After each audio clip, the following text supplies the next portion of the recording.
Guys, let's get real about this rose prank. On the surface, it looks like just another, viral video. But when you dig deeper, it exposes bigger issues, especially around responsibility, accountability, and culture. These videos show Black mothers pulling out a rose toy in front of their sons, asking them to charge it or grab batteries, and the sons, they are not laughing. They are disgusted. They are clearly uncomfortable. I need to know what's going on.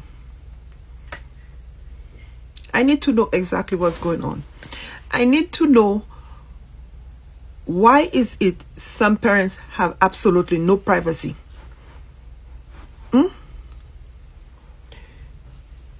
I'm just opening TikTok and all I'm seeing is this stupid rose prank. You mean to tell me you have nothing else to do but have this stupid rose prank with your kids? So if you're using a toy, your kids need to know that you're using a toy? Hey y'all, so what is up with this rose prank trend I'm seeing with moms and their sons on this app here? And Black mamas, I'm looking at you because that's all I've seen. Where you're sitting here with your son asking him for a charger for your rose, or he getting in the car and you sitting there charging it in the car, sitting right next to him. And you can see on the videos the sons are like extremely uncomfortable. And the mom's like, instead of like not deciding, let me not post this video because clearly he's uncomfortable, they still posting it. And I'm just trying to figure out, what are y'all doing? Like, this is not cute. This is not funny. It's very weird. It's giving, husband sunding, which a lot of single moms do, especially single Black moms. You husband son your sons, which means you make them the man of the house. You treat them like they're your husband. I mean, there was just a lady on the app a few weeks ago getting mad because her son's girlfriend gave him a care package and saying she can't do better than me. There's another mom buying a white wedding dress to be the mother of the bride of her son's wedding.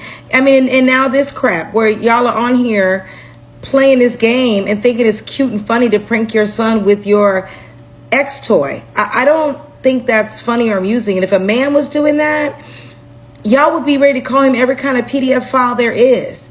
And if y'all really need that much attention on the internet that you've got to prank your son with your X toy, your rose, it's giving you need some help. You might need to seek some therapy because something's it's clicking, but it's clicking down. Something's not right. Y'all get it together and clear this little trend up real quick because it's not cute. We got to do better. Oh, is this not emotional incest?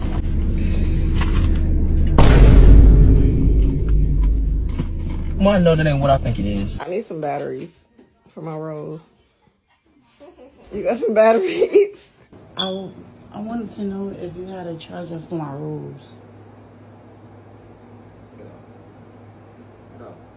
Thing touch me more, that's disgusting. How is it disgusting? Cause, man, I don't know what you be doing with that thing. Hey, you got some extra batteries I can borrow for my rose? It's dying on me. Jail! The amount of people that think this is funny is ridiculous. The dads can't be in the house. Oh, imagine a father doing this prank. Hey, baby girl, you got some lotion so I can jack it? You got some Vaseline in there so I can... Hey, you know what I'm saying? Just gotta treat myself. You want your son to have this visual of you playing with us?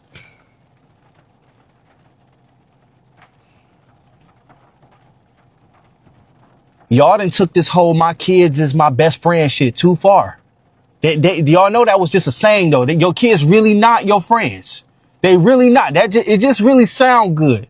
You just want them to be able to tell you things, to come to you and not keep shit from you. You really not supposed to be fucking with them like they your friend. So I guess that's what we're doing now. You go in your son's room and ask him for a battery for your rose.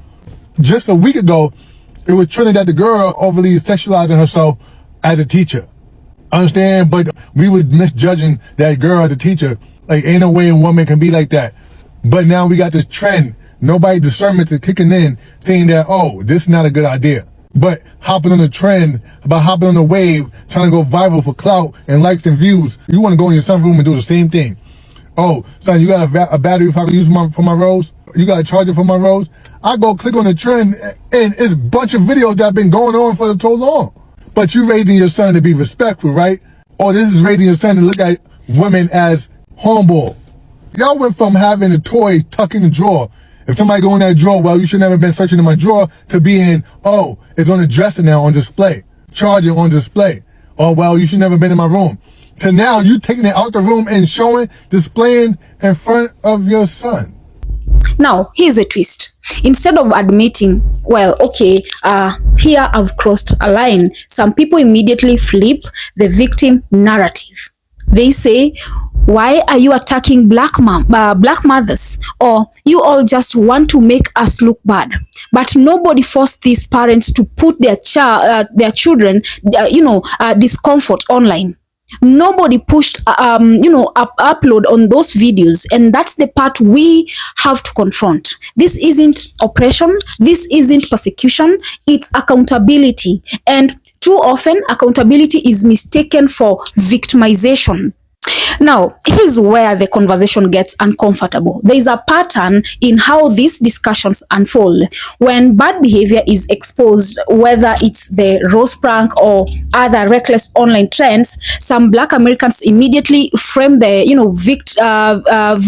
victim as an attack on the whole community. It turns into, see, they are targeting us, they are stereotyping us.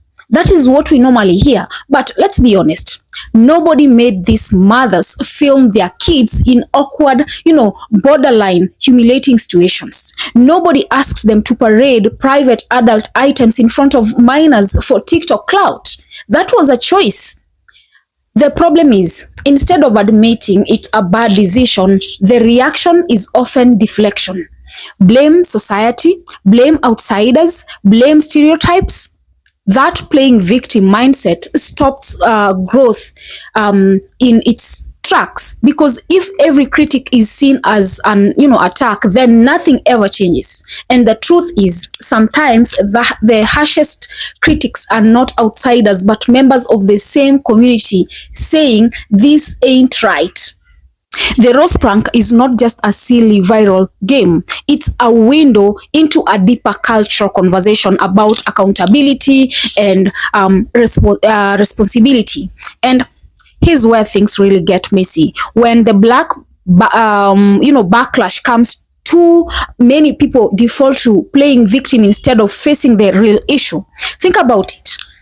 I think about the circle. A mom posts the prank. The son is clearly disgusted. The internet reacts, and suddenly the narrative shifts. Instead of focusing on why a mother would put her child in such an awkward situation, inappropriate situation, the focus becomes, why are Black mothers always the ones being judged? Why are we being singled out?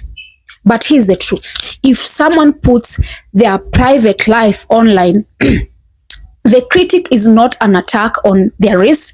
It's a reaction to their actions. Accountability is not oppression. Accountability is not racism. Accountability is simply the natural response to behavior that crosses a line.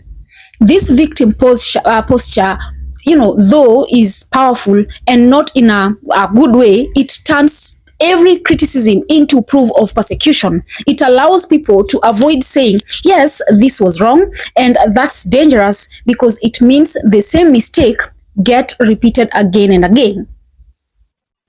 Now, let's be honest. If this prank were happening in any other community, the response would be the same. If white fathers were handing their daughters lotion as a joke, or Asian mothers were pulling out private choice in front of their sons, the internet would drag them just as hard. Wrong is wrong across the border, but when it's Black Americans, instead of admitting the wrong, the defense often becomes, they are targeting us, they are trying to shame us. And this ties into a bigger issue. The comfort of victimhood. Playing the victim can be a shield, because if you are always the victim, you are never responsible. If everything is someone else's fault, then you don't have to change. That mindset feels safe in the short term, but in the long run, it's destructive. It traps people in a cycle of dysfunction because the mirror is never faced. When the rose prank, what's really at stake is not a joke gone wrong. It's how children are being shaped by their environment. When sons are put in a position to imagine their mothers sexually, that's a violation of boundaries. When their discomfort is ignored and uploaded for strangers, that's exploitation. And when critics point this out only to be told they are attacking Black mothers, that's deflection. Guys, here's the truth. Sometimes the problem is us. Sometimes the criticism is valid. Sometimes what looks like hate is actually a call to do better. And if the first instinct is always to cry victim instead of to reflect, then nothing changes and the cycle continues. What people don't realize is that this habit of playing victim hurts the very children that are the center of these videos. Because if mothers can't admit they crossed a line, how can they teach their sons about boundaries? How can they instill respect if they can't model it? How can they build trust if they keep violating it for views? Even worse, this trend feeds stereotypes. And yes, stereotypes are unfair, but here's the uncomfortable part. Sometimes stereotypes are reinforced by choices people make publicly. When outsiders see a string of videos where Black mothers are embarrassing their sons with sexualized pranks, they don't just say that mom is wrong. They say, see, that's how Black parents are. It's not fair, but it's also not new. The internet doesn't separate individuals from groups, and this is why accountability matters even more, not less. Now, some will hear this and say, you are blaming Black moms, you are attacking the community. But here's the distinction. There is a difference between an attack and a critique. An attack tears down for no reason. A critique calls out harmful behavior so it can stop. Pretending every critique is an attack is exactly how the victim narrative keeps, harmful cycles alive. And at the end of the day, the rose prank is a test of whether accountability can win over victimhood. The question is simple. Do we say this is wrong, it needs to stop, or do we say stop picking on us where we are victims? One leads to growth, the other leads to stagnation. And if we truly care about the children, if we care about their dignity, their mental health, and their future, then the option is accountability. Because the role of a parent is not to play for clout, not to chase validation, and not to exploit their kids. The role of a parent is to protect, and protection begins with owning up when you've gone too far. So, no, the backlash to the rose prank is not racism, it's not oppression, it's not a witch hunt, it's accountability. And accountability is the very thing that can protect kids from being humiliated online for the sake of a few likes. Until the truth sink in, we'll keep seeing victimhood replace responsibility, but the day accountability wins is the day cycles of harm finally break. Guys, drop a comment. I need to know, what are your views? Do you agree with me? Do you disagree? Well, also remember to subscribe, like, and share as well. And until next time, bye-bye.